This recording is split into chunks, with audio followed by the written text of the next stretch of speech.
Buenas, buenas. Bueno, ya estamos aquí de nueva cuenta. El día de ayer, pues platicamos sobre educación, vimos de una manera muy general, qué es el origen de la educación y cómo se ha ido dando. Hoy vamos a continuar con este tema de la educación. El tema central, la idea original fue los libros de texto y de aquí fuimos evolucionando en otro sentido. Hoy, platicando con el doctor Isaías, nos decía que el doctor Reinaldo tenía una propuesta educativa y quiere platicarnos acerca de ella. Eh, Doctor Isaías, bienvenido de nueva cuenta, aquí seguimos. Gracias, es un placer, Tomás, que me hayas invitado. No me dejes hablar tanto porque no te voy a dar tiempo. No, tú lo tuyo, yo cuando vea necesidad, entro en la plática, tú no te Yo, preocupes. voy a empezar con la experiencia que yo viví en 1972. Yo estaba estudiando la normal, empecé en 1970 y entonces el profesor de didáctica nos enseñó que había 14 puntos básicos para una planeación de un profesor para dar su clase. Y en el 72 recibo una invitación para trabajar mi primer año siendo estudiante de normalista en un colegio, porque en el 72 empezó la reforma educativa y venían nuevos libros de texto. Y entonces nos contratan como los normalistas que sabemos qué viene en la reforma, cuando realmente nosotros en los dos años de estudiantes nunca habíamos tocado qué venía en la reforma. No teníamos idea de los libros, de los programas, nada. Sin embargo, asumimos el reto y nos fuimos a trabajar y sobre la marcha, viendo programas y viendo libros. Y bueno, salimos adelante. Eso que yo viví en el 72 es lo que van a vivir los profesores ahora en agosto del 2028, de 2023. Van a recibir a muchos apenas un libro y programas que los van a tener que interpretar para poder salir adelante. Si lo asumen como un reto, no va a haber ningún problema. Lo único que tienen que hacer es reflexionar todo lo que aprendieron en las normales. Es un bagaje que se trae, que lo vimos de manera parcializada con diferentes materias, pero que en el fondo no es más que lo que Reinaldo Suárez plantea. Reinaldo Suárez dice, hay cinco campos y yo le agregué uno. El primer campo, que es el campo científico, incluye todas las materias, incluye los contenidos. El otro campo es el campo de la psicología, que tiene que ver con la mente de la persona, la percepción, el recuerdo, la memoria, etcétera, ¿no?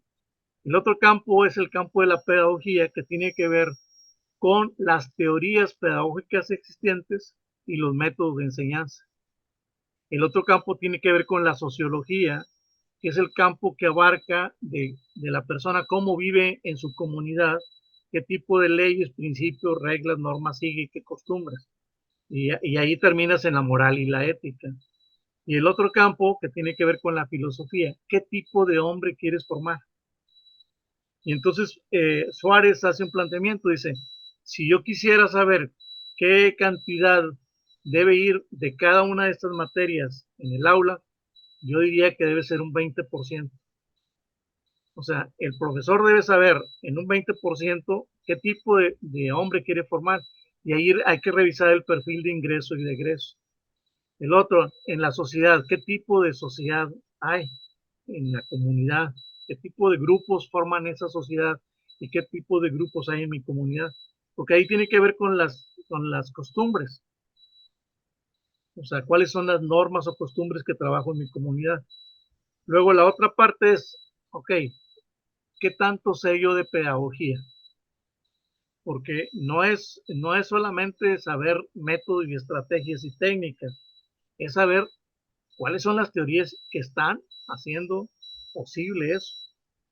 En cuanto al hombre que quiero formar, ¿de qué nivel es? Preescolar, primaria, secundaria, bachillerato superior, porque depende del nivel, son los intereses. Y depende de los intereses, es la porción que yo le voy a dar. Por ejemplo, A un niño de preescolar yo no le voy a dar nada de contenidos. Es incorrecto darle contenidos. ¿Qué es lo que le voy a dar? Valores, valores humanos. Lo voy a enseñar a convivir, lo voy a enseñar a jugar, lo voy a enseñar a que conozca su cuerpo y el espacio, no contenidos. Cuando uno empieza a meter contenidos en preescolar ya la está regando. Después empiezas en la primaria y en toda la primaria lo que debes acomodar es un 25% de contenido, el 75% son hábitos. Hábitos de los que tú, de todos, para manejar ahí los diferentes tipos de valores. En secundaria, 50% de contenido, 50% de hábitos. Todavía en secundaria hay que formarlo en hábitos. Es muy dado el adolescente a no ser organizado, a faltar el respeto, a ser deshonesto, pero porque está conociendo un mundo y si no le pone reglas a seguir para irlo formando, se va a deformar. Si lo sueltas, se va a deformar. Preparatoria, 75% de contenido, 25% todavía de hábitos. Licenciatura, 100% de contenidos, ya no te preocupes de los hábitos, ya no lo vas a cambiar, con los hábitos que trae va a estar, con las costumbres buenas o malas que trae, con esas va a seguir. Difícilmente va a aprender a menos de que la vida le enseñe a través de experiencias duras que debe cambiar. Entonces, Isaías, algo que hacías el comentario ahorita de los 5 puntos, venías del quinto hacia el primero, y creo que pedagogía, la comunidad, ¿sí? Y el último punto, ¿qué tipo Chihuahua, de se hombre me fue. quieres formar? Mándeme. El tipo de hombre que quieres formar es El la tipo parte de hombre que quieres filosófica. formar, el tipo de individuo, hombre o mujer.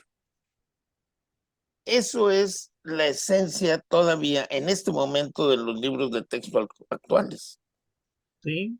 Porque Sí, si porque no hay, tienes que partir de qué hombre quieres formar, qué sí, mexicano quieres tener, porque México son muchos Méxicos, como decía en algún tiempo Vasconcelos.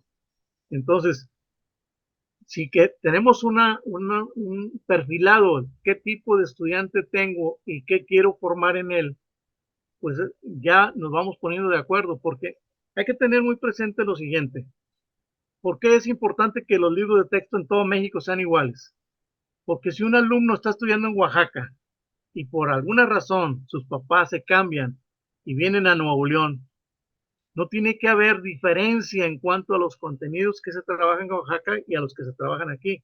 Sin embargo, en estos nuevos libros sí va a haber diferencia, no en los contenidos, va a haber diferencia en los proyectos, porque no es lo mismo trabajar un proyecto agrícola o un proyecto de una zona de bosques a un proyecto industrial aquí.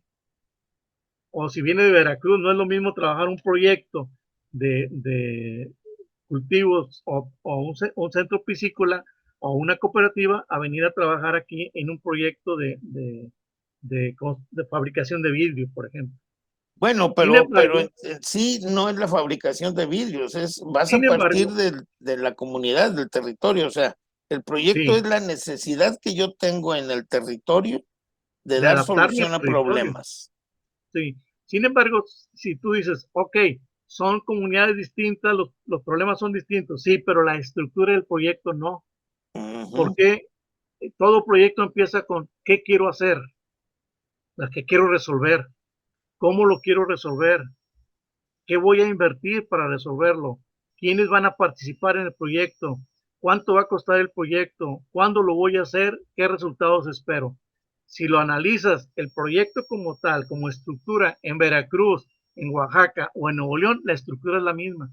¿Qué es lo que cambia? El contenido de acuerdo a la comunidad. Entonces, por eso hay que entender muy bien, las problemáticas comunales sí son diferentes, pero la estructura de proyectos no. Ahora, tampoco el profesor puede decir que no conoce lo del proyecto. Acuérdate que en el 2011 hablábamos de proyectos científicos, proyectos tecnológicos, proyectos sociales. Y los libros de texto en los que yo participé, había que decirles a los alumnos cómo trabajar un proyecto de tipo científico, por ejemplo, en mi caso. Y ahí entra la estructura de cómo se programa un proyecto y cómo se hace un trabajo colaborativo no cooperativo, porque hay una diferencia. En el trabajo colaborativo, todos conocen la estructura de todo y van colaborando en lo que se sienten más expertos. En el trabajo cooperativo, se hace un proyecto, se distribuye en zonas, y entonces a ti te toca la zona 1, a ti la 2, a ti la 3, o a ti los materiales y a ti hacer la estructura del escrito y a ti traer esto. El cooperativo es, yo me siento que ya realicé lo que tenía que hacer, si ya me hice la parte que me tocaba. Me tocó hacer un esquema, una gráfica, ya trabajé en el proyecto. No, porque ¿qué pasa con todo lo demás?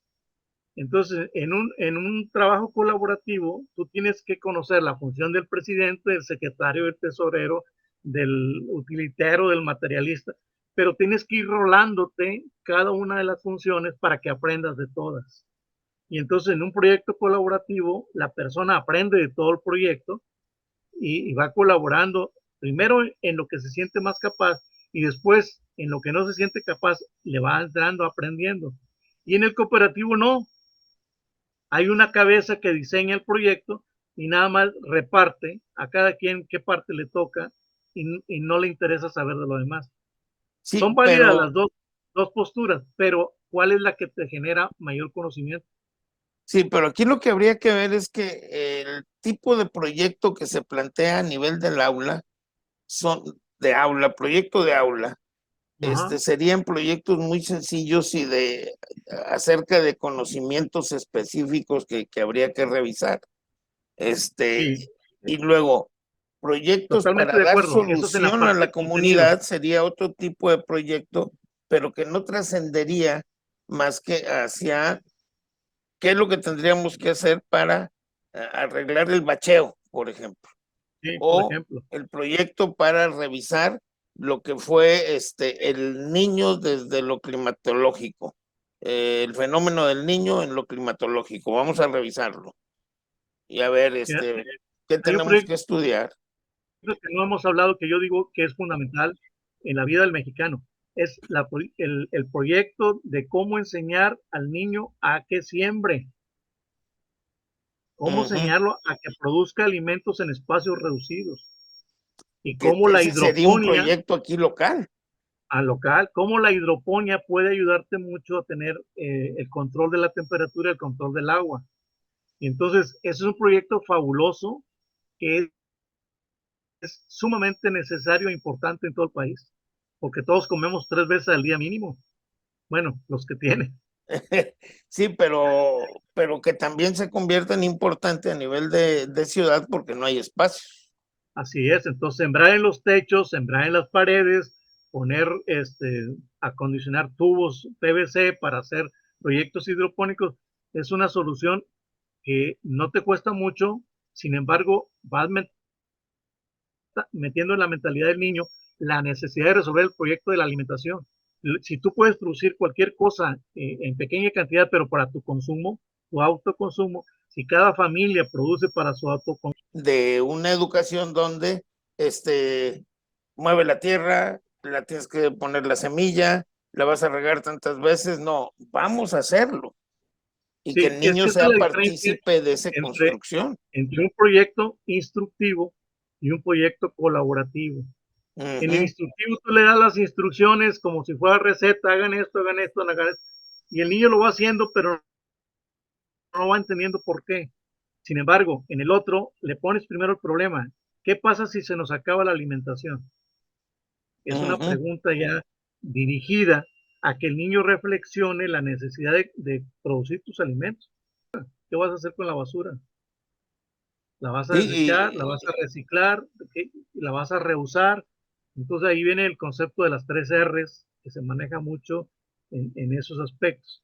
Por lo tanto, por eso te digo que es muy interesante esta estructura de libros de texto, porque ayuda a trabajar en solución de problemas reales y en un trabajo colaborativo con algo de trasfondo, que es aprender a convivir, que es una de las cosas que los mexicanos nos cuesta mucho aprender a convivir. Y es uno bueno, de los pilares de durante la treinta educación y que en tantos el 94 años nos es de ella. Pero me gusta mucho la postura de pensamiento en las meninas es, ¿qué está en el foco? La niña. ¿Qué está en la periferia? Las compañeritas de la niña. ¿Qué está en el fondo? Vas viendo quién está en el fondo, quién está en el trasfondo y quién está en el horizonte. Y entonces te empiezas a estructurar tu pensamiento viendo lo que pones en el centro, lo que pones en la periferia, en el fondo, trasfondo y horizonte.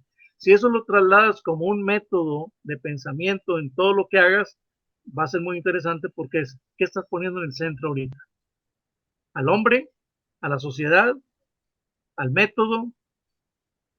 ¿La mente? Que esa es la idea. Y lo que nos ayuda a construir es precisamente en ese sentido. Entonces, No sé si tengas algo, un minuto y medio máximo para cerrar esto. pues mira, primero agradecerte que me hayas invitado.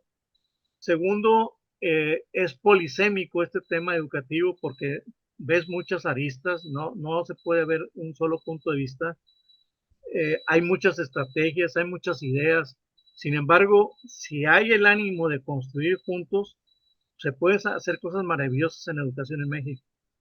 Pero para eso tiene que haber la intención manifiesta. Si tú pones 2 o 3 puntos en una hoja en blanco y le preguntas a la gente de la clase qué ve, la mayor parte te va a decir que ve 2, 3 puntos negros. ¿Y todos los puntos blancos de la hoja? ¿Dónde están? Ujú. Entonces, es lo mismo aquí. Todo lo positivo que tengan los libros es lo que nos